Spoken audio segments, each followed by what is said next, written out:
Bermeoko udalak jakitera eman duenez, azkenengo hilabeteetan nabarmen jaitsi dira jabetzaren kontrako delituak. Lapurretak oso gutxi izan dira itxiera egoerak iraunduen bitartean.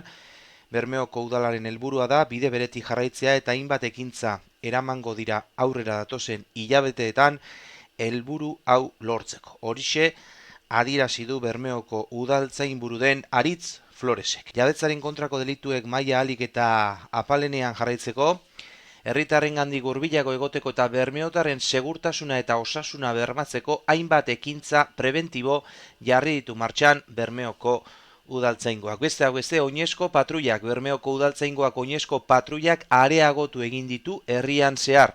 Baserri auzoetan ere patruiak, patruiak areagotzeaz gain, bidean topatzen dituzten auzotarrekin elkarrizketa laburrak izaten dituzte udaltzainek.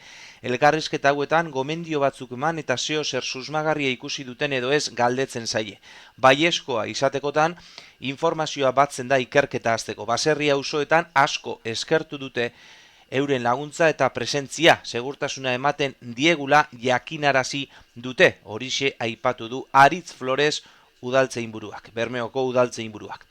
Trafiko kontrol preventiboak ere jarri dira martxan, ertzaintzarekin koordinatuta herrian zehar trafiko kontrolak egiten dira, hauetan ibilgailuen egoera administratiboa eta COVID-19ak sortutako arau berriak betetzen direla kontrolatzeaz gain, herritik igaro edota herrira sartzen diren ibilgailu susmagarriak identifikatzen dira. Identifikatutako ibilgailu susmagarriei jarraipena egiten zaie. Aritz Floresek esan duenaren arabera, 3 ekintza hauetatik jasotzen den informazio guztia ertzaintzarekin partekatzen da, udaltzaingoaren eta ertzaintzaren arteko ikerketak aurrera eramateko. Aipatutako ekintza guztiak gau eta egun egiten ditu Bermeoko udaltzaingoak 24 orduz. Norbaitek susmagarria izan daiteken zerbait ikustekotan eurei deitzeko eskatzen dute. Bukatzeko Bermeoko udaltzainburuak gogorarazi du COVID-19ak sortutako arau berrien kontrola ez dela gelditu, izan ere pasaden astean herriko bainugune ezberdinetan,